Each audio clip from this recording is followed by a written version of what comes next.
Hallelujah, बोले यीशु मसीह की। प्रभु को धन्यवाद देता हूँ इस समय के लिए कि परमेश्वर ने मुझे अनुग्रह दिया कि आज यहाँ पर आकर जवानों की सभा में आप लोगों के साथ परमेश्वर की आराधना करूँ, उसकी महिमा करूँ और वचन को सुनूँ और वचन को बांटूँ। आमेन। तो परमेश्वर के दास के द्वारा हमने बहुत सुंदर वचन को सुना है और फिर एक बार हम परमेश्वर की वाणी को सुनने जाएंगे और मैं विश्वास रखता हूं कि प्रभु आज हमसे बात करेगा। हालेलुया। तो कितने लोग विश्वास करते हैं कि प्रभु हमसे बात करेगा? आमेन। अगर आपका विश्वास है कि परमेश्वर जीवित है तो ये विश्वास करिए कि प्रभु ही बात करेगा। आमेन। क्योंकि जो जीवित होता है वो बात कर सकता है, जो जीवित होता है वो हमसे बोल सकता है, जो जीवित होता है वो सब कुछ कर सकता है। और अगर हमारा खुदा जीवित है तो वो आज हमसे बात करेगा। आमेन। और इसलिए मैं विश्वास रखता हूं कि उसकी उपस्थिति हमारे बीच में है और निश्चित आज परमेश्वर हमसे बात करेगा। एक छोटी सी प्रार्थना के द्वारा हम वचन की ओर जाएंगे। अपनी आंखों को बंद करेंगे। धन्यवाद पिता, फिर एक बार हम आपके चरणों में आते हैं प्रभु। ये समय आपकी ओर से है पिता, जो अवसर आपने हमें दिया। मैं विश्वास रखता हूं कि आप आज आपके वचन में रहकर बात करेंगे पिता। मैं प्रार्थना करता हूं केवल आवाज मेरी हो, शब्द आपके हो प्रभु, क्योंकि ये सारे लोग मुझे सुनने के लिए नहीं वरन आपको सुनने के लिए यहाँ पर बैठे हैं पिता। मैं खुद भी आपको सुनना चाहता हूं प्रभु। इसलिए मेरे खुदा मैं प्रार्थना करता हूं स्वर्ग में से आपकी वाणी को आप प्रकट कीजिए पिता, आपके वचन को आप प्रकट कीजिए प्रभु। जिन गहरी बातों को हम समझ नहीं पाते, आज आपके वचन के द्वारा उन सारी बातों का भेद हमारे जीवन पर पवित्र आत्मा के द्वारा आप प्रकट कीजिए पिता। आपकी इच्छा पूरी होने पाए, आप बढ़े, आप ही को महिमा मिले और आप ही का नाम ऊंचा हो, ऐसा होने दीजिए प्रभु। सारा आदर महिमा जलाल आप ही को देते हुए प्रार्थना जिंदा खुदा प्रभु यीशु मसीह आपके सामर्थ्य और जीवित नाम से मांगता हूं। आमीन। हालेलुया। तो वचन में हमने सुना कि आने वाले दिनों में, आखिरी दिनों में निनवे के लोग आकर कहेंगे, हमें दोष लगाएंगे, ऐसा कहा गया है। सभा की रानी आकर हमें दोष लगाएंगी, ऐसा भी कहा गया है। आपको पता है अंत के दिनों में प्रकाशित वाक्य में प्रभु यीशु मसीह ने से कहा है कि मैं आऊंगा और हिसाब लूंगा। आमीन। तो हिसाब उनका लिया जाता है जिनको कुछ दिया जाता है। अगर कुछ दिया ही नहीं तो हिसाब भी नहीं लिया जाएगा, पर अगर कुछ दिया है तो प्रभु जरूर हिसाब लेगा। आमीन। और आपको पता है जितने लोग खुद को मसीही कहते हैं, जितने लोग खुद को क्रिश्चियन कहते हैं, आपको पता है परमेश्वर ने जगत के सारे लोगों से ज्यादा अगर किसी को कुछ दिया है तो मसीह लोगों को दिया है। आमीन। जगत के लोगों को शायद परमेश्वर ने बहुत सारा पैसा दे दिया, अच्छे अच्छे घर दे दिए, अच्छे अच्छे मकान दे दिए, अच्छी नौकरियां दे दी, अच्छी अच्छी पोजीशन दे दी। परमेश्वर ने जगत की बातें सारे लोगों को दी है। आपको पता है पैसा हर एक व्यक्ति के पास है जो प्रभु को जानता है नहीं जानता। घर हर एक व्यक्ति के पास है जो खुदा को जानता है या नहीं जानता। अच्छी गाड़ियां हर एक लोगों के पास है जो खुदा को जानता है नहीं जानता। मूल्यवान चीजें हर एक लोगों के पास है जो खुदा को जानता है या नहीं जानता। पर आपको पता है परमेश्वर ने हम लोगों को वो चीज दी है जो बाकी लोगों को नहीं दी गई। वचन में लिखा गया है कि परमेश्वर ने हमें उसके एक लौते पुत्र को दे दिया। Hallelujah, hallelujah. सबसे बड़ी बात अगर मेरे खुदा ने आपके और मेरे जीवन में दी है तो यह है कि उसने एक अपने लौते पुत्र प्रभु यीशु मसीह को आपके और मेरे लिए दे दिया है। आमीन। और मुझे नहीं लगता इससे बड़ी बात कुछ है। हालेलुया। घर की कीमत हो सकती है, गाड़ी की कीमत हो सकती है, सोने की कीमत हो सकती है, आपकी प्रॉपर्टी की एक कीमत हो सकती है, पर खुदा के बेटे की कोई कीमत नहीं। आमीन। उसके लहू की कोई कीमत नहीं। और सबसे मूल्यवान चीज उस खुदा ने तुम्हें और मुझे दी है, वो है अपना एक लौता पुत्र। हालेलुया। और जब प्रभु यीशु मसीह का लहू और उस पुत्र को हमारे लिए प्रभु ने दे दिया है ना, तो एक बात समझ लेना, जितनी बड़ी चीज उसने दी है ना उतना बड़ा हिसाब लिया जाएगा। हालेलुया। हल्के में मत लेना मसीह जीवन को। मैं फिर एक बार कहता हूं, जितने जवान लड़के और लड़कियां यहां पर बैठी हैं, मैं आपको एक चेतावनी देना चाहता हूं। जिस परिवार में आपने जन्म लिया है, जिस प्रभु यीशु मसीह पर आपने विश्वास रखा है, जिस मसीह जीवन को आपने अंगीकार किया है, इस मसीही जीवन को बिल्कुल हल्के में मत लेना, क्योंकि इस मसीह की जीवन की शुरुआत यीशु मसीह के लहू बहने से हुई है। इस मसीह जीवन की शुरुआत उसको कील ठोकने से हुई है। इस मसीह जीवन की शुरुआत यीशु मसीह के शरीर को उधड़े जाने से हुई है। इस मसीह जीवन की शुरुआत प्रभु यीशु मसीह को मारे जाने से हुई है। हालेलुया। तो जितना बड़ा दाम चुकाया गया है, उतना बड़ा हिसाब लिया जाएगा। हालेलुया। तो कभी भी मसीह जीवन को बिल्कुल हल्के में मत लेना। जिस प्रभु यीशु मसीह ने, जिस खुदा ने, जिस पिता ने, जिस परमेश्वर ने हमें और आपको चुना है, आपको पता है अपने एक लौते पुत्र को दे दिया और उसके लहू को हमारे लिए बहा दिया है। इसलिए सबसे बड़ा हिसाब हम में से ही लिया जाएगा। Hallelujah, hallelujah. समझ में आ रहा है सबको? हिंदी कितने लोगों को समझ में आती है? हाथ ऊपर कीजिए। हाँ, तो आपके चेहरे से मुझे समझ में आना चाहिए कि आपको समझ में आ रहा है ऐसा, क्योंकि मैं खुद एक टीचर हूं और जब मैं क्लास में पढ़ाता हूं तो बच्चे ऐसे बैठे रहे तो मुझे अच्छा नहीं लगता, तो कुछ ना कुछ रिस्पॉन्स देना चाहिए। आमीन। समझ में आ रहा है कुछ? मुझे लगना चाहिए कि मैं जीवित परमेश्वर की कलीसिया में खड़ा हूं, ना कि कब्रिस्तान में। मैं जो प्रचार कर रहा हूं, ये प्रचार एक चर्च में हो रहा है, ये प्रचार एक कलीसिया में हो रहा है, ये प्रचार जवानों के बीच में हो रहा है, ना कि मुर्दों के बीच में। हालेलुया। तो जितने खुद को जिंदा कहते हैं और समझते हैं, रिस्पॉन्स देना। आमीन, आमीन। हाँ, परमेश्वर के वचन को रिस्पॉन्स देना, क्योंकि बात करने वाला मैं नहीं, बात करने वाला खुदा है। आमीन। जब परमेश्वर हमसे बात करे तो ऐसा लगना चाहिए कि खुदा हमसे बात कर रहा है। हाँ, और मुझे भी लगना चाहिए कि मैं जीवित परमेश्वर की कलीसिया में हूं, क्योंकि वचन में लिखा गया है, मैं जीवितों का परमेश्वर हूं, मरे हुओं का नहीं। आमीन। तो अगर हम जिंदा है खुदा में, तो उसको प्रतिसाद दीजिए, उसको रिस्पॉन्स दीजिए। आमीन। क्योंकि परमेश्वर चाहता है कि हम उसकी सुने। वचन में लिखा गया है, जिनके कान हो वो, बोलो जिनके कान हो वो। तो कितने लोगों ने कान साथ में लाए हैं? लाते तो सब है, पर सुनते? लाना अलग बात है और सुनना अलग बात है। आपको पता है, कान तो हर वक्त हम लेकर घूमते हैं, पर जरूरी नहीं कि सारी चीजें हम सुनते बैठते हैं। हालेलुया। तो कान लेकर तो भले आप आए हो, पर सुनना जरूरी है। आमीन। तो आज केवल कानों का आज पता है आपको, 100% कानों का सही इस्तेमाल कीजिए। आमीन। इस समय भले बाहर जाने के बाद मत कीजिए, पर इस समय कीजिए, क्योंकि वचन जो है वो खुदा की ओर से है, और खुदा जब हमसे बात करेगा उसके वचन के द्वारा, विश्वास रखिए हमारे आत्मिक जीवन में हम आशीषित होंगे। आमीन। तो हम अपने वचन की ओर जाएंगे और एक वचन को हम निकालेंगे, रोमियो की पत्री, रोमियो की पत्री उसका 12वां अध्याय, रोमियो की पत्री और उसका 12वां अध्याय और दूसरे वचन को हम पढ़ेंगे। अगर किसी के पास गुजराती बाइबल है तो पहले गुजराती में पढ़ना, और किसी के पास हिंदी बाइबल है तो हिंदी में पढ़ के मुझे मदद कीजिए। हाँ, पहले गुजराती में पढ़ेंगे। रोमियो की पत्री उसका 12वां अध्याय वचन 2।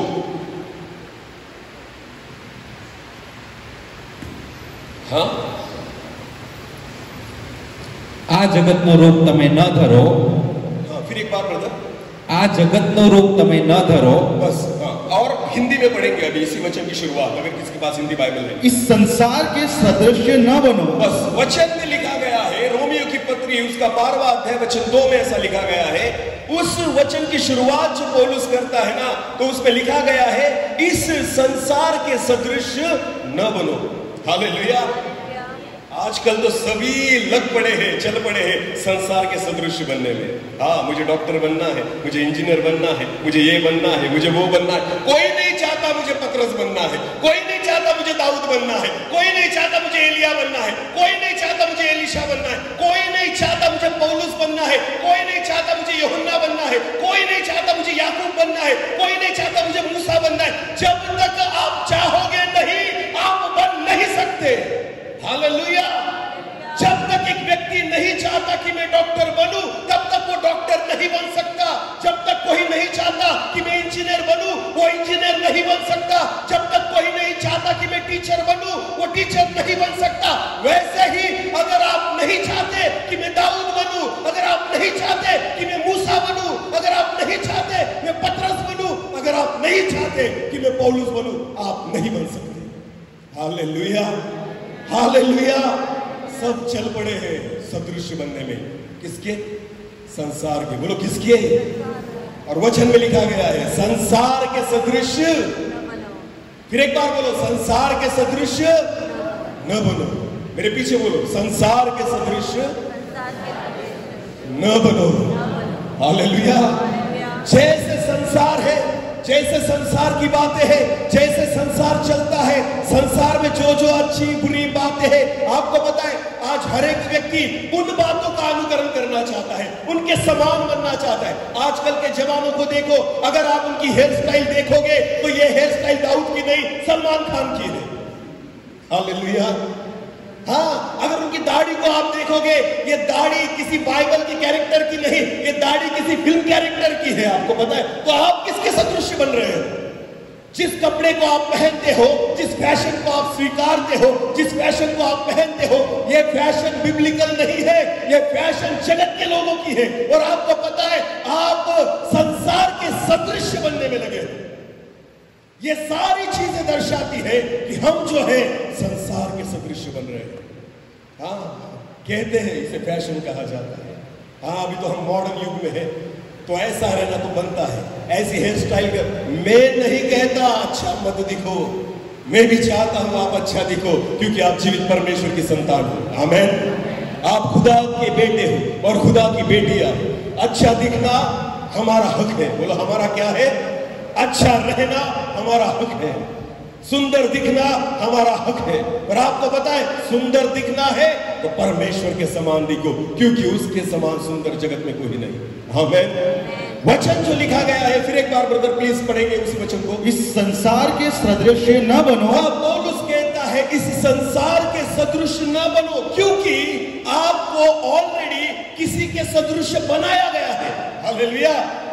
आप जब रचे गए हो ना, जब परमेश्वर ने आपको मिट्टी में से बनाया, तब परमेश्वर ने आपको किसी के सदृश बनाया गया है। किसके सदृश बने हैं हम? बंदर को देख के बनाया प्रभु ने हमें? अरे बोलो नहीं। क्योंकि मनुष्य से पहले परमेश्वर ने किसको निर्माण किया? सारे प्राणियों को और पक्षियों को। हालेलुया। ऐसे बैठे हैं, देखो कुछ भी बोल नहीं रहे। फिर एक बार मुझे लगने लग गया मैं कब्रिस्तान में खड़ा हूं।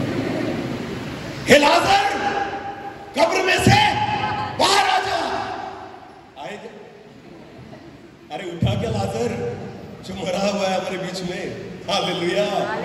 आज उसी अधिकार से मैं प्रार्थना करता हूं प्रभु यीशु मसीह के नाम से, यीशु मसीह के नाम से, हे लाजर कब्र में से बाहर निकला। आया? आ गया? अभी चेहरे पर और अपनी जुबान से बोलो हालेलुया, हालेलुया। क्योंकि खुदा हमसे बात करना चाहता है, खुदा हमारी सुनना चाहता है, हमारे विचारों को जानना चाहता है। आमीन। तो आपको पता है परमेश्वर का वचन कहता है, पौलुस कहता है संसार के सदृश मत बनो, क्योंकि हमें ऑलरेडी किसी के सदृश बनाया गया है। आमीन। जब परमेश्वर ने सृष्टि की रचना की, उसने फूलों पौधों और पेड़ों को लगाया, प्राणी और पक्षियों को बनाया, और अंत में आखिरी दिन 6वें दिन प्रभु ने किसको बनाया? किसको बनाया? बोलो किसको बनाया? फिर एक बार बोलो किसको बनाया? मनुष्य को। बोलो किसको बनाया? कितने दिन? कितने दिन? 6ठे दिन। Hallelujah, hallelujah. 7वां दिन विश्राम का दिन था। आमीन। तो लास्ट डे जो था, आखिरी प्रभु का काम करने वाला जो दिन था ना, उस दिन उसने किसको बनाया? मनुष्य को। आमीन। तब जब मनुष्य को परमेश्वर को बनाना था, तब उसने बंदर को लिया और देखा, वाह बस इसके जैसे ही मैं मनुष्य को बनाऊंगा, ऐसा ही चेहरा रहेगा, ऐसे ही हाथ रहेंगे, ऐसे ही पैर रहेंगे, ऐसे ही उसकी प्रकृति रहेगी। ऐसा हुआ? नहीं। हालेलुया। पर जगत के लोग तो कहते हैं कि मनुष्य किसके द्वारा उत्पन्न हुआ? बंदरों के। बोलो किसके द्वारा? हाँ, मैं खुद एक टीचर हूं, मैं हाई स्कूल में पढ़ाता हूं। हालेलुया। मैं और मेरी पत्नी यहाँ पर बैठी है, वो जूनियर कॉलेज में पढ़ाती है, मैं हाई स्कूल में पढ़ाता हूँ, मैं गवर्नमेंट टीचर हूँ। आपको पता है हम खुद टीचर हैं और हम पढ़ाते हैं, क्योंकि हम पढ़ाते क्यों है? क्योंकि हमको पगार मिलता है। बोलो क्या मिलता है? तो जो कुछ भी वहां पर होगा किताबों में, हमें पढ़ाना जरूरी है, भले हम उससे सहमत है या नहीं, कुछ फर्क पड़ता नहीं क्योंकि सैलरी मिलती है। बोलो क्या मिलती है? सैलरी। जगत जो है वो झूठ पर चला है। हालेलुया। किसी को कुछ फर्क नहीं पड़ता। आपने अगर टीवी पर ऐड देखी होगी, ऐड देखी है आपने, ऑलरेडी जो गोरी लड़कियां होती है ना, उनको ही फेयर एंड लवली की ऐड में लेते हैं। सच है या झूठ? किसी काली को लेकर देखो, हाँ, और उस पर प्रयोग कर कर बताओ कि फेयर एंड लवली लगाने से हुआ। मुझे लो, अरे मैं चैलेंज करता हूं, मुझे लो, मुझे गोरा करके दिखाओ तो मैं मानू फेयर एंड लवली से काम होता है। ऐसा है हिम्मत उनकी? नहीं। तो उनको वो किनको लेंगे? जो ऑलरेडी गोरी है। ये हमको भी पता है। हालेलुया। अगर फिल्म स्टार फिल्म मूवीज में से किसी हीरोइन को अगर फेयर एंड लवली की एड दी जाए, वो बताती है कि 7 हफ्ते में आपका कलर गोरा हो जाएगा, ये आपको भी पता है, ये ऑलरेडी गोरी है। हालेलुया। फिर भी हम सुनते हैं बहुत विश्वास के साथ, हाँ होगा, और हम जाते भी हैं कहा दुकान पर और खरीदते भी हैं, पैसे भी देते हैं और फेयर एंड लवली लेकर आते हैं, क्योंकि उसने कहा है क्या होगा? अरे बोलो, अरे बोलो क्या होगा? गोरा होगा। हालांकि आपको भी पता है वो ऑलरेडी गोरी ही थी जो एडवर्टाइज करने वाली थी। ये जमाना जो है, ये संसार जो है, झूठ पर ही चलता है। हालेलुया। सच हम सुनना भी नहीं चाहते और सच को हम देखना भी नहीं चाहते। हालेलुया। जिस दिन फेयर एंड लवली वालों ने ऐड में बताया ना कि लगाओ, लेना है तो लो वरना मरो उधर, काले के काले ही रहोगे, वैसे ही रहोगे, हम गारंटी देते नहीं कोई लेगा, पर झूठ बोल फिर हम लेंगे। हालेलुया। कॉलगेट की ऐड देते हैं तो दांत जो होते हैं ना सफेद ऐसे चमकने लग जाते, दूर से दिखते हैं दांत, हाँ ऐसा लाइट निकलता है दांतों में से। मैंने आज तक कॉलगेट लगाया है, आज तक वैसा कभी हुआ नहीं। हमसे झूठ बोलिए ब्रदर, सच मत बोलिए। पर वचन में लिखा गया है सच को तुम जानोगे और सच ही तुम्हें स्वतंत्र करेगा। हालेलुया। हालेलुया। परमेश्वर की कलीसिया, जवानों, वचन की ओर ध्यान दो। जब तक सच सुनने की आदत नहीं रहेगी, जब तक सच को जानने का प्रयास नहीं करोगे, आप स्वतंत्र नहीं हो सकते। हालेलुया। परमेश्वर चाहता है हमारे विचारों से हम स्वतंत्र हो जाए, हमारी आदतों से हम स्वतंत्र हो जाए, हमारे बंधनों से हम स्वतंत्र हो जाए, उस शैतान की गुलामी से हम स्वतंत्र हो जाए। पापों से तो छुटकारा मिल गया, पर आदतों से कहां मिला है? हालेलुया। बोलो यीशु मसीह की जय। यीशु मसीह ने उसके लहू के द्वारा हमारे पापों को क्या किया? धो दिया। बोलो क्या किया? और पापों से छुटकारा मिल गया। अरे पापों से तो नजात पा ली, पापों से जो छुटकारा पा लिया, पर आदतों का क्या करोगे? आदतें तो आज भी वैसी ही है। हालेलुया। पहले तंबाकू खाता था इसलिए थूकता था, अभी बिना तंबाकू के भी थूकता है, क्योंकि थूकने की क्या लगी है? सच है या झूठ? अरे देखो तुम तंबाकू खाने वाले व्यक्ति को, अगर उसकी छूट भी जाए ना तो एक आदत नहीं छूटती। कौन सी? कौन सी? थूकने की, क्योंकि ये आदत से मजबूर है। हालेलुया। जब तंबाकू खाता था तो खा के थूकता था, अभी छोड़ दी, बिना खा के भी क्या करता है? तो पापों से तो नजात पा ली, आदतों का क्या करोगे? हालेलुया। हालेलुया। ये जो आदतें हैं ना हमारे स्वभाव से जुड़ी है। आपको पता है ये जो आदतें आपकी तब छूटेगी जब आप उसके सदृश बनेंगे। आमीन। आमीन। वचन में लिखा गया है, पौलुस कहता है संसार के सदृश न बनो, क्योंकि तुम्हें ऑलरेडी किसी के सदृश बनाया गया है। परमेश्वर ने जब मनुष्य को बनाया तो बंदर के समान नहीं बनाया। और संसार के लोग कहते हैं कि मनुष्य की निर्मिति किससे हुई है? बंदर के द्वारा। चार्ल्स डार्विन का सिद्धांत है। हालेलुया। हाँ, एक बहुत बड़ा ज्ञानी व्यक्ति था जिसका नाम है चार्ल्स डार्विन, हाँ, जिसने मनुष्य की उत्क्रांति का सिद्धांत लिया और उसने कहा कि मनुष्य की उत्क्रांति जो है, मनुष्य की निर्मिति जो है वो बंदरों के द्वारा हुई। बोलो किसके द्वारा हुई? तो हमारे जो पूर्वज थे वो क्या थे? ऐसा उनका कहना है, मैं नहीं मानता, और जो मानते हैं वो बंदर ही है। हालेलुया।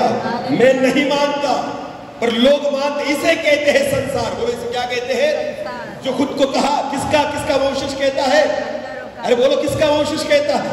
बंदरों का। बोलो किसका? ये है संसार का ज्ञान। इसलिए तो पौलुस कहता है संसार के सदृश न बनो, वो तुमको बंदर करके छोड़ेंगे। हालेलुया। अरे यार, समझ में आ रहा है कुछ?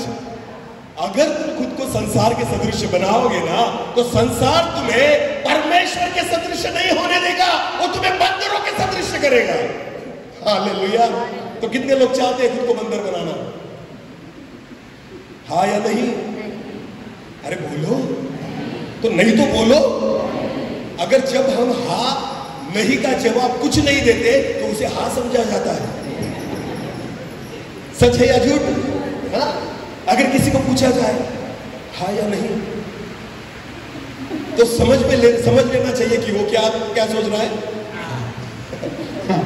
तो जब आप हाँ या नहीं का जवाब नहीं देते तो मैं समझ लूंगा उसका जवाब क्या है।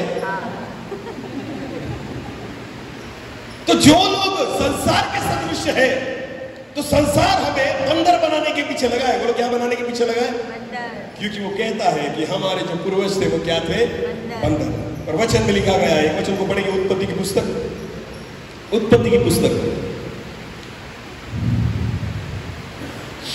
और उसका पहला अध्याय और वचन 27 को हिंदी में पढ़ेंगे।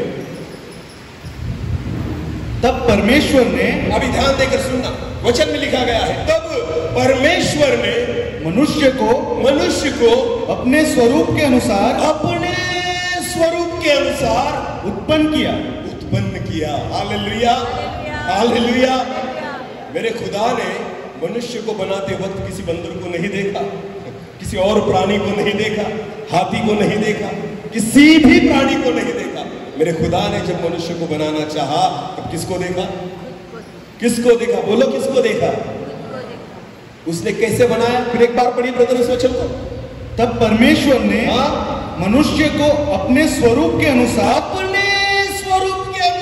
बनाया। आमीन। यानी जैसे परमेश्वर था। हालेलुया। ब्रदर एक मिनट अभी समझो, ये है परमेश्वर। हालेलुया। और परमेश्वर को अगर मुझे बनाना है, एक मनुष्य को बनाना है, कैसे बनाना है? अपने स्वरूप में, यानी जैसे वो दिखते हैं वैसे ही बनाना है। हालेलुया। तो अगर परमेश्वर को मुझे बनाना है ना उनके समान, तो पहले उनको किसको देखना पड़ेगा? किसको निहारना पड़ेगा? खुद को। बोलो किसको? कि मैं खुद कैसा हूं। हालेलुया। हाँ, मैं खुद कैसा हूं, मेरी क्या योग्यताएं हैं, मेरी क्या विशेषताएं हैं, मेरे जीवन में कौन सी अच्छी बातें हैं, मैं कैसे दिखता हूं, मैं कैसे चलता हूं, मैं कैसे बोलता हूं, मैं कैसे काम करता हूं। जब मैंने शब्द बोला तो सृष्टि की रचना हो गई। ये सारी चीजों को प्रभु परमेश्वर ने देखा और सोचा, हाँ अब मैं इसे वैसे ही बनाऊंगा। Hallelujah, hallelujah. जैसे खुदा ने खुद को देखा, मेरी आंखें ऐसी, मेरे कान ऐसे, मेरे हाथ ऐसे, मैं इस रीति से बोलता हूँ, इस रीति से देखता हूँ। तो खुदा ने क्या किया? अपने हाथों से हूबहू उसके समान मुझे बना दिया। आमीन, आमीन। समझ में आ रहा है कुछ? तो हम किसकी निर्मित है? किसके समान बनाए गए हैं? किसके स्वरूप में बनाए गए हैं? बोलो अपनी जुबान से, परमेश्वर के। बोलो परमेश्वर के। हम किसके सदृश बनाए गए हैं? परमेश्वर के। इसलिए तो खुदा कहता है अगर तुम परमेश्वर के सदृश बनाए गए हो तो संसार के सदृश न बनो। हालेलुया। क्योंकि ऑलरेडी तुम्हें बेस्ट एक्सीलेंट बनाया गया है, बेटर पे क्यों ध्यान देते हो? हालेलुया। समझ में आ रहा है कुछ? बनाते वक्त ही खुदा ने कुछ नहीं बाकी छोड़ा। सारी उत्तम चीजों से, सारे उत्तम ज्ञान से, सारे अधिकारों से और सारी सामर्थ्य से परमेश्वर ने हमें नवाजा है। आमीन। हाँ, इसलिए तो आदम और हव्वा जब वहां पर एदन की वाटिका में रहते थे तो शेर उनका कुछ नहीं बिगाड़ पाता था। क्यों? क्योंकि वो किसके सदृश थे? किसके सदृश थे? खुदा के। हालेलुया, परमेश्वर के। इसलिए शेर भी ना कुत्ते के नाई उनके सामने आकर बैठता था, कुछ नहीं करता था, क्योंकि उसको पता था ये जो आदम है ना और ये जो हव्वा है ना किसके सदृश बनाई गई है? बोलो परमेश्वर के। अगर शेर को भूख लगी तो वह हिरण को काट के खाता है, दूसरे प्राणियों को काट डालता है, पर एदन की वाटिका में वो आदम को नहीं छू पाता था, हव्वा को नहीं छू पाता था, क्योंकि उसको पता था परमेश्वर ने आदम और हव्वा को अपने स्वरूप में बनाया है। आमीन। तो जब शेर उसको देखता था ना, आदम और हव्वा को, उसको उनमें खुदा नजर आता था। Hallelujah, hallelujah. और आज मच्छर भी आकर काट के निकल जाता है। हाँ, शेर तो बहुत दूर की बात है। हाँ, एक मच्छर भी काट जाए ना तो 4 दिन बेड से उठ नहीं पाते। कितना बड़ा होता है मच्छर? अरे बोलो, कितना बड़ा होता है मच्छर? इतना सा, इतना नाना सा, छोटा सा, गुजराती में नाना कहते हैं ना, इतना नाना सा होता है मच्छर। पर अगर बेटा काट लेना तो 4-5 दिन उठने नहीं देता। हालेलुया। एक समय था कि शेर भी नहीं काट पाता था, और आज तो मच्छर भी काट कर निकल जाता है और 5 दिन उठने नहीं देता। इसका कारण है क्योंकि आप परमेश्वर के सदृश नहीं, आप संसार के सदृश हो। हालेलुया। आपको पता है दानियल को सिंह की मांग में फेंका गया। दानियल को अपने हाथों को पैरों को बांधकर राजा ने कहा उसको ये शिक्षा देनी है तो उसको डाल दो उस सिंह की मांग में। वचन में लिखा गया है दानियल रात भर सिंहों के बीच में था, सिंह ने उसे कुछ नहीं किया। हालेलुया। शेरों ने उनको कुछ नहीं किया, क्योंकि दानियल के जीवन में परमेश्वर का स्वरूप और उसकी सदृशता दिखाई दे रही थी। आमीन। तो शेरों ने कुछ किया? बिल्कुल नहीं किया, क्योंकि दानियल जो था वो परमेश्वर के सदृश था, ना कि संसार के सदृश। आमीन। हालेलुया। क्यों हमें कुत्ते भी डराते हैं? कुत्ते भी अगर पीछे लग जाए ना तो हमें काट खाते हैं। हम उनको भी डर के भागता, उनसे भी डर के भागते हैं। आजकल कुत्ते भी हमें डराने लग गए हैं मसीह लोगों। इसका कारण इसलिए है क्योंकि हम किसके सदृश बन रहे हैं? संसार के। बोलो किसके? जगत की बातें सांसारिक चीजों से नहीं डरती। हालेलुया। शैतान जो है ना वो सांसारिक बातों से नहीं डरता, संसार की ताकत से नहीं डरता, संसार की योग्यताओं से नहीं डरता, वो केवल परमेश्वर की योग्यता से डरता है। आमीन। शैतान जो है वो परमेश्वर के स्वरूप से डरता है, वो उसके सामर्थ्य से डरता है, उसके अधिकार से डरता है, वो केवल उसके सदृशता से डरता है। आमीन। इसलिए पौलुस जो था, इसलिए पतरस जो था, जब पतरस बोल देता था ना, लंगड़े को बोल दिया उठ, मेरे पास जो है मैं तुझे देता हूं, उठ और अपने पैरों पर खड़ा हो जा। आमीन। तो लंगड़ा चलने लग गया। लंगड़ा मुर्दे को जिंदा कर रहे थे प्रेरित जो थे। प्रभु यीशु मसीह के चेले अद्भुत चिन्ह चमत्कार क्यों कर रहे थे? क्योंकि वो संसार के सदृश नहीं, किसके सदृश थे? परमेश्वर। आमीन। जवानों, अगर आप चाहते हो कि मुझे कुछ ना कुछ अच्छा करना है, मुझे मेरे जीवन में आशीषित होना है, अगर आप संसार के सदृश बनोगे कुछ नहीं मिलेगा। और जिस दिन खुद को आप परमेश्वर के सदृश करोगे, मैं विश्वास के साथ कहता हूं यूसुफ के समान प्रभु आपको ऊंचा करेगा, दाऊद के समान आपको उठाएगा, दानियल के समान आपको अधिकार देगा, शद्रक मेशक अबेदनगो उनके समान खुदा आपके साथ खड़ा रहेगा और खुदा आपके साथ हर वक्त चलेगा। आमीन। हालेलुया। अगर किसी को डॉक्टर बनना है तो क्या करेंगे? डॉक्टर का कोट पहन लिया, हो गए डॉक्टर? अरे बोलो, ऐसा होता है क्या? मुझे पुलिस बनना है, इंस्पेक्टर बनना है, तो बाजार में गया और 2000 का ड्रेस लेकर आया पुलिस का और पहन लिया, हो गया पुलिस। इतना आसान है? इतना आसान है क्या? तो मैंने भी तो पुलिस की वर्दी पहनी है, तो मुझे भी पुलिस कहना चाहिए ना लोगों ने। डॉक्टर का सफेद कोट अगर मैंने पहन लिया तो लोगों ने मुझे भी डॉक्टर कहना चाहिए। ऐसा होता है? नहीं।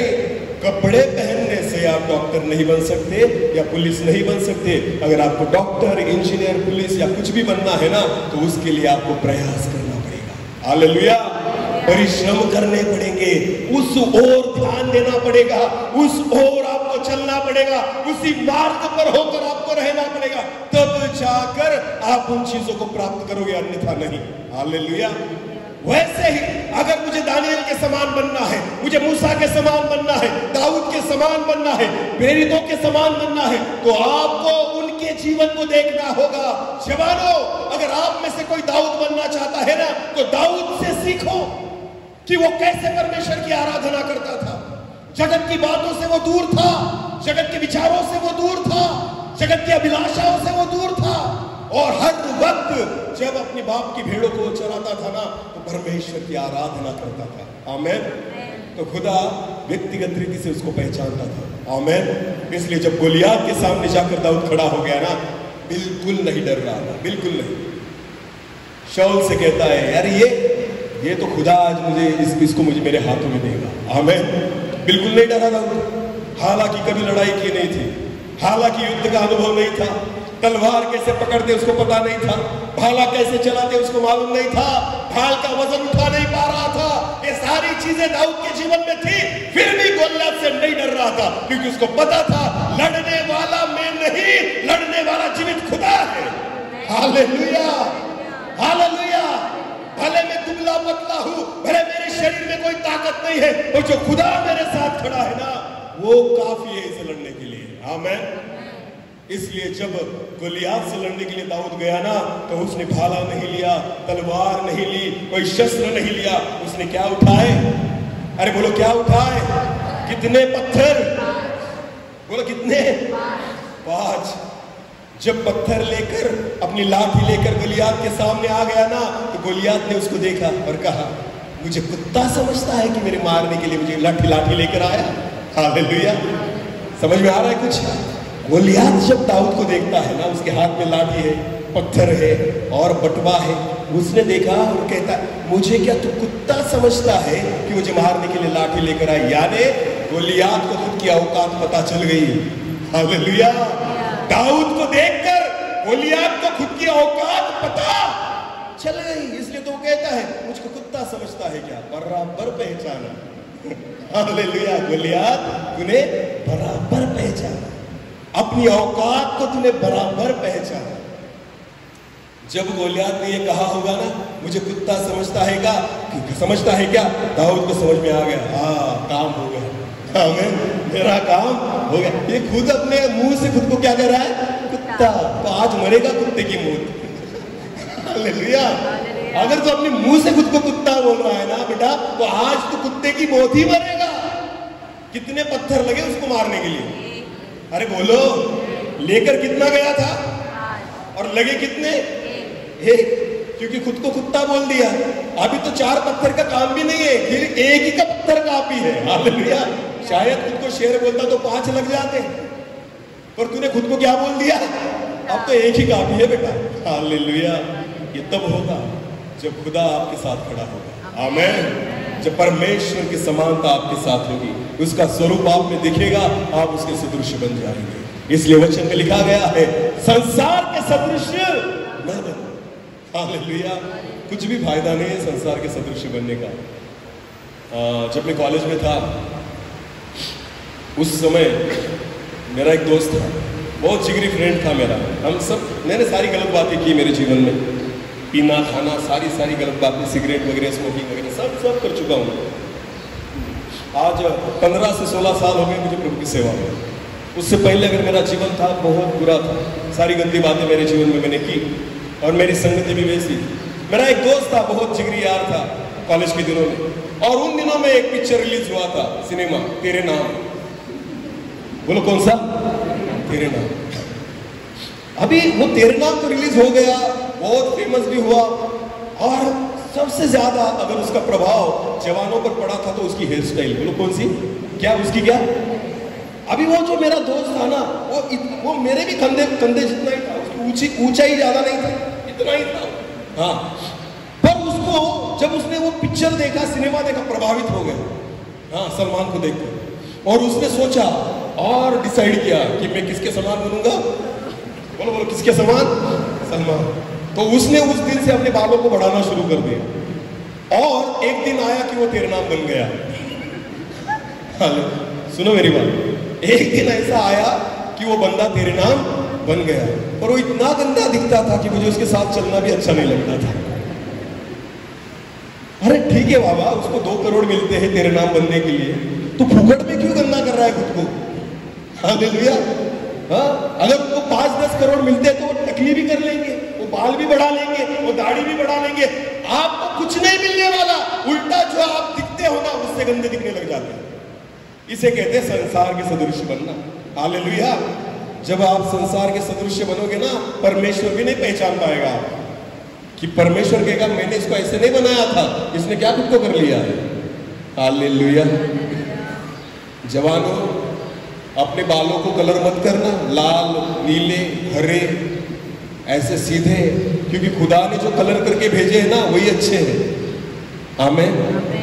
हाँ, जितनी लड़कियां यहाँ पर बैठी है, जितनी बहनें यहाँ पर बैठी है ना, कान देकर सुनना, मेकअप करो, नहीं करो ऐसे में नहीं कहता, पर लाइट मेकअप करो। बोलो कैसे करो? लाइट। दूर से देखा जाए तो केवल होठ दिखते हैं, इतने लाल, चेहरा दिखाई नहीं देता। और खुदा को कहते हैं प्रभु तुझे नहीं समझ में आता, देख इसे कहते हैं कलर करना। क्या करके भेजे तूने? हमें खुद लिपस्टिक लेनी पड़ती है और कलर करना पड़ता है। तुझे नहीं जमता प्रभु, तूने नहीं अच्छा किया, इसलिए देख मैंने लाल करके रखे। इसे कहते हैं कलर करना। आपको पता है इतने ही लाल कलर के ओठ अगर प्रभु को बनाने थे ना, तो जन्म के समय ही बनाकर भेजता, क्योंकि खुदा ने जो बनाया है ऑलरेडी सुंदर ही बनाया है। आमीन। जब हम अपने हाथों से खुद को खराब करते हैं ना, हम प्रभु को यह दिखाते हैं कि तुझे नहीं आता इसलिए मैंने खुद किया। हाँ, जिनके कान हो वो ऐसी बातें मत कहो पास्टर। फिर क्या हम ऐसे ही चले जाए? मैं कहा कहता हूं ऐसे ही चले जाए। मैं फिर एक बार बोलता हूं, सुंदर दिखो, भद्दे मत दिखो। हालेलुया। सुंदर दिखना और भद्दे दिखना, इनमें फर्क है। आमीन।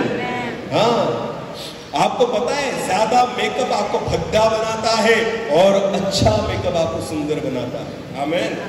शादी के दिन जब जवान किसी लड़की से शादी करता है तो मंडप में जब जाता है, अपनी दुल्हन को देखता है तो उसको इतना सुंदर लगता है, वाह शायद कायनात में कोई सुंदर हो तो यही है मेरी पत्नी जो आज मंडप में दिख रही है।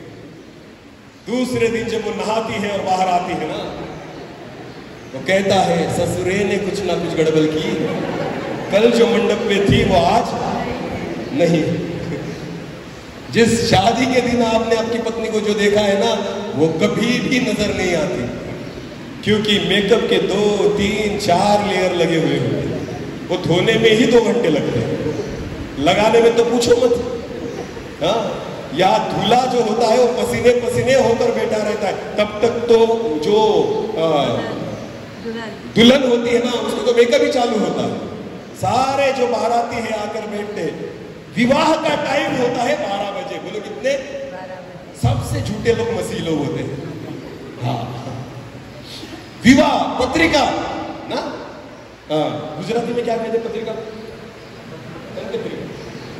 ऐसे कुछ मैंने सुना है। हालेलुया। तो विवाह की पत्रिका हर व्यक्ति को देकर आएंगे और उस पर टाइम क्या होगा? 12 बजे। इस शुभ मुहूर्त पर यह विवाह संपन्न होगा। हालेलुया। सारे बेचारे लोग 11:30 से आने लग जाते हैं। हालेलुया। 11:30 से पौने 12, 12 से 12 बज जाएंगे, 12 से 12:30, 1, 1:30, 2, 2:30, 3। अरे कब लगेगी शादी? और 4 बजे आते हैं तो तब तक आधे लोग सो जाते हैं, आधे घर निकल जाते हैं, और जो दुआ देने आए होते हैं ना वो दुआ देकर निकल जाते हैं।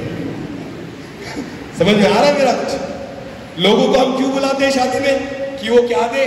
दुआ। अरे बोलो क्या दे? दुआ। अरे मई के महीने में इतनी गर्मी होती है और गर्मी में आप मंडप के नीचे उनको 4 बजे तक बिठाओगे तो क्या दुआ देकर जाएंगे? अरे सच बोलो, दुआ देकर जाएंगे? नहीं, मन में से गालियां देते, बस दुआ देकर निकल जाते। भला ना हो तेरा, सारा दिन बिगाड़ दिया मेरा, यहाँ पर पूरा पक गया हूं मैं, गर्मी में पूरा लहूलुहान हो गया, पूरा पसीना दरबदर हो गया हूं मैं, अच्छा सेंट मार कर आया था, सारी पसीने की बदबू आ रही अभी। हालेलुया। तो जिन लोगों को दुआ देने बुलाया है ना, उनसे बद्दुआ मत लो। 4 बजे अगर शादी लगानी है ना तो 4 का ही टाइम डालो उसमें। मसीह लोग खुद को कहते हो ना तो झूठ मत बोलो, सच में जियो। हालेलुया। नहीं समझ में आएगा, मुझे पता है, जो करना है वही करेंगे। क्योंकि इज़राइल अब्राहम की संतान है हम। जैसे इज़राइल लोग सुनते तो थे पर मानते नहीं थे, वैसे ही हम भी हैं, सुनते तो है पर मानते। मेरा क्या जाता है, वैसे भी मैं शादी में जाता ही नहीं, मैं रात की मीटिंग में ही जाता हूँ। हाँ, मेरी सब तारीख बुक होती है, रात की मीटिंग की शादी में जाता हूँ, मीटिंग करके निकल आता हूँ। कभी दिन में जाता नहीं, मुझे पता है ये अप्रैल फुल करेंगे। हाँ, महीना कौन सा भी हो पर ये अप्रैल फुल ही करेंगे। 12 की शादी 12 को कभी लगने वाली नहीं। सबसे एक नंबर झूठ मसीह लोग करते हैं शादी में, झूठ मत बोलो और झूठ में मत जियो। आमेन। छोटी छोटी बातें आपको पता है हमें परमेश्वर के स्वभाव से दूर लेकर जाती है। छोटी छोटी बातें हमें परमेश्वर के स्वरूप से दूर लेकर जाती है। आपके चर्च का टाइम अगर 8 बजे का है ना, तो विश्वास करिए प्रभु 8 बजे ही यहाँ पर होगा। हाँ, पौने 8:15 नहीं, 8:05 नहीं, मेरा खुदा 8 बजे से यहाँ पर होगा। क्योंकि वो जो है ना मेरा परमेश्वर, वो परमेश्वर कभी अपने वचनों से इधर उधर नहीं होता। आमेन। वो सच का पिता है। हालेलुया। और शैतान जो है वो झूठ का पिता है। बोलो वो किसका पिता है? झूठ का। आप सोचो हम किसके बच्चे हो रहे हैं। अगर आप झूठे हो तो परमेश्वर की संतान नहीं, अगर आप सच पर चलते हो आप खुदा की संतान। आमेन। अगर उसके स्वरूप में बनना है प्रयास करने होंगे, उसके स्वरूप में बनना है तो आपको प्रयत्न करने होंगे।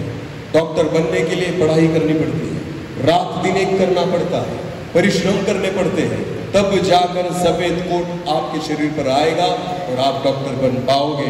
वैसे ही खुदा के स्वरूप में बनने के लिए उसके समान आपको बनना पड़ेगा, उसके सामने आपको बैठना पड़ेगा, उसके संगति में आपको रहना पड़ेगा, दुआ में घंटों बैठना पड़ेगा, वचन में रहना पड़ेगा, उसकी आज्ञाओं को मानना पड़ेगा, उसकी आत्मा को लेना पड़ेगा, उसकी आत्मा के अनुसार चलना पड़ेगा, तब जाकर उसके स्वरूप और समानता में हम आएंगे। आमेन। इतना भी आसान नहीं है। 16 साल हुए मुझे प्रभु में आकर उसकी सेवा करते हुए, और आज भी लगता है अभी तक कुछ भी नहीं कमाया, बिल्कुल भी।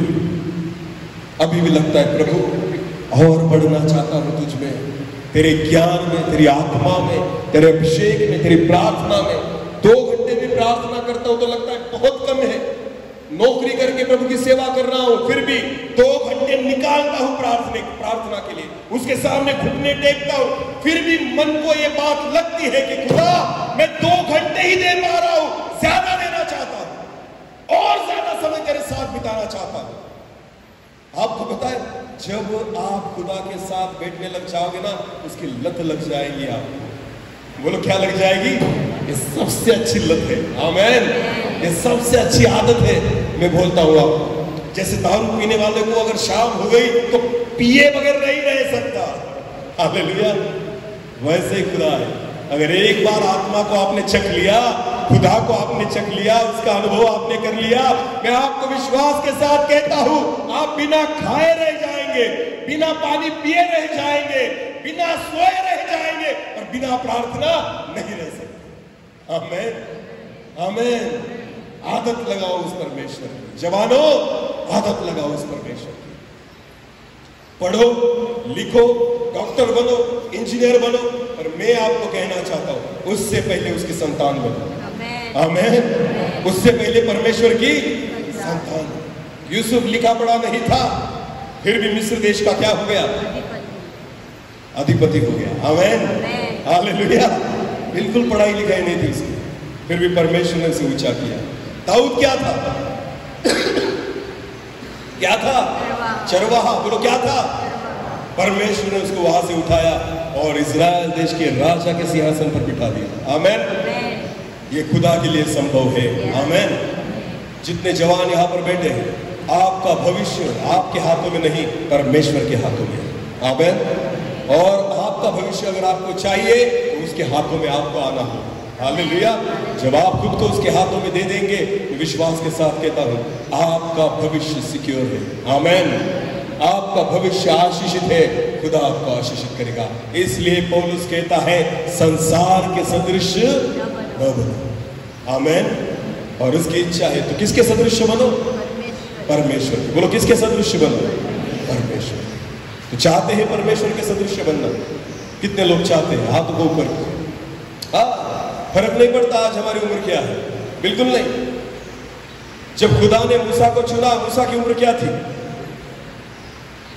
क्या थी उसकी उम्र जब उसको चुना गया? हाँ, जोर से 80 साल बोलो। क्या 80 साल? यहाँ तो 58 में ही रिटायर हो जाते हैं। हालेलुया। मेरे खुदा ने नौकरी पर ही कब रखा? जब मूसा कितने साल का हुआ? 80 साल का, तब अपॉइंटमेंट मिली। आमीन। यहाँ पर 58 में ही रिटायर कर देती है सरकार। मेरा खुदा तो काम देता है 80 में। हालेलुया। तो जिनको लगता है मैं बूढ़ा हो चुका हूं, बिल्कुल नहीं, ये सोच है आपकी। अगर आप खुद को बूढ़ा कहोगे तो बूढ़े ही हो, पर जो जवान खुद को कहेगा ना, वो आखिर तक जवान रहेगा। आमीन। हाँ, मसीही लोग कभी बूढ़े नहीं हो सकते। अरे ये तो बहुत अच्छी बात है। अरे बाइबल में पढ़ो, मूसा 80 साल का था जब चुना गया, और रिटायर कब हुआ? 120 साल, 40 साल की सेवा की मूसा ने। वचन में लिखा गया है उसकी आंखें कमजोर नहीं हुई, उसका शरीर कमजोर नहीं हुआ, जैसे था वैसे ही रहा। आमीन। क्योंकि उसके साथ कौन चल रहा था? परमेश्वर। वो किसके साथ चल रहा था? परमेश्वर। हालेलुया। खुदा के साथ बैठो, बूढ़े नहीं होंगे। आमीन। हाँ, तो सबसे अगर आपको अधिक जवान दिखना है, जवान रहना है, जवानों, कोई भी क्रीम लगाकर फायदा नहीं। सबसे अच्छी क्रीम, आपको घुटने टेक कर परमेश्वर की उपस्थिति में बैठना होगा। आमीन। चेहरा चमक जाएगा। हालेलुया। बोलो चेहरा जवान ही दिखोगे। मेरा खुदा आपको जवानों को देख रहा है। आमीन। उनको ही चुन रहा है। प्रभु की इच्छा है उसके लिए खड़े हो जाए। हालेलुया। इस समय हम प्रार्थना में जाएंगे, अगर पॉसिबल है अपने पैरों पर खड़े हो जाएंगे, और कुछ समय हम एक वर्शिप के साथ परमेश्वर की हुजूरी में आएंगे। वचन में लिखा है, अपने आंखों को बंद करेंगे, कोई इधर उधर नहीं देखेगा, पूरे मन से, पूरे हृदय के साथ हम परमेश्वर की उपस्थिति में आएंगे। Thank you Jesus. हालेलुया।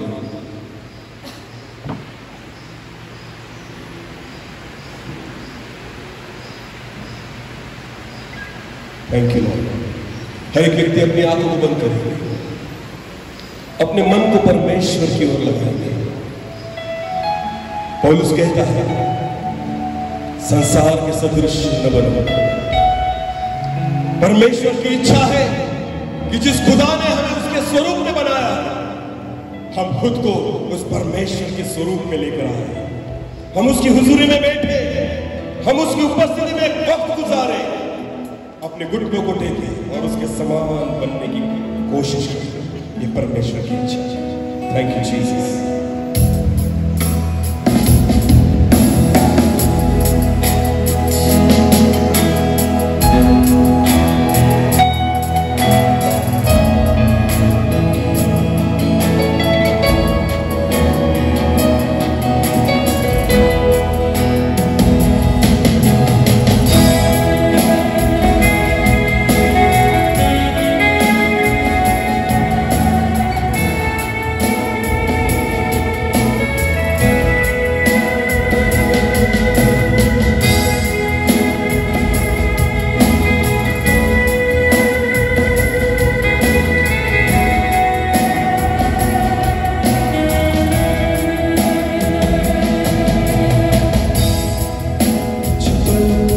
जो तेरे साथ बैठा हूँ, लगता है मुझे मैं जिंदा हूँ।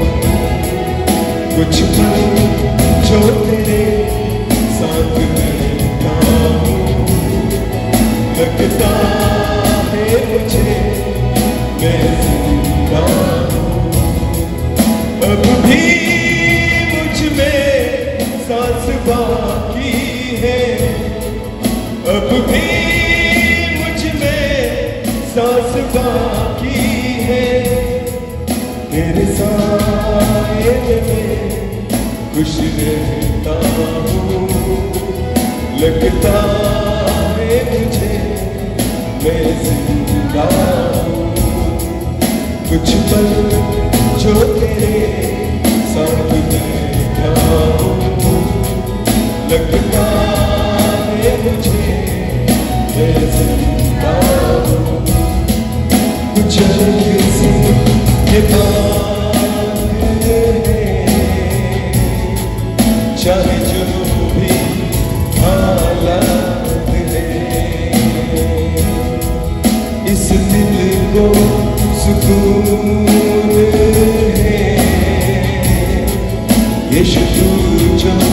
मेरे साथ है।